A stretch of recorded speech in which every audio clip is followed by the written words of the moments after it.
Les platanes du boulevard Béranger et le risque de les perdre n'aura pas réussi à enterrer définitivement le projet de la seconde ligne de tramway à Tours. Les 22 maires de la métropole viennent de ressortir des cartons l'ancien tracé par le boulevard Jean Royer. Une solution qui ferait l'unanimité, notamment chez les 3 maires concernés par l'arrivée de ce moyen de transport structurant. Du côté des commerçants, l'enthousiasme n'est pas le même. Romain Delville. Jean Royer aura finalement son tramway.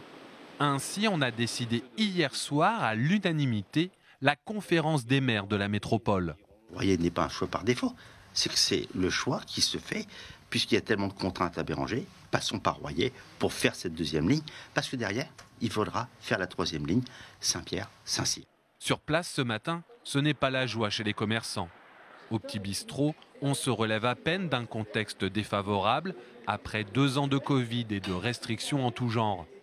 La gérante ne voit pas l'intérêt de faire passer un tramway sur ce boulevard et craint que son établissement ne survive aux travaux. Malheureusement, le tram, s'il passe ici, ça va être la grosse catastrophe pour les commerçants, pour tout, quoi. Pour les travaux, voilà. Pour nous, c'est fini, c'est sûr. Un peu plus loin, même son de cloche chez le réparateur de pare-brise. À l'idée que la chaussée soit coupée pendant les travaux du tramway, le responsable du centre est bouleversé. Pendant les travaux, on ne fera rien du tout, on n'aura plus de clients, comme d'habitude. Voilà, et là, sans commentaire après. C'est que nous, en plus, on fait partie d'une succursale. On a 2 centres, un sur Tours Nord, un sur Chambray-les-Tours. Ce qui va se passer, c'est qu'ils vont fermer le centre. Voilà. Avec ce projet remis à plat, il va falloir relancer de nouvelles études sur le boulevard Jean Royer, environ 2 millions d'euros, et se tourner vers les banques. Le projet est réévalué à hauteur de 570 millions d'euros.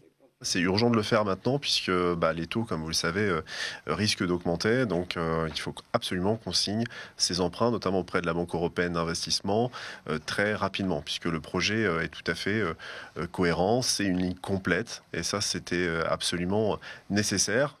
À l'origine, la ligne B du tramway devait sortir de terre en 2025. Hier, à la métropole, Frédéric Ogis évoquait l'horizon 2030.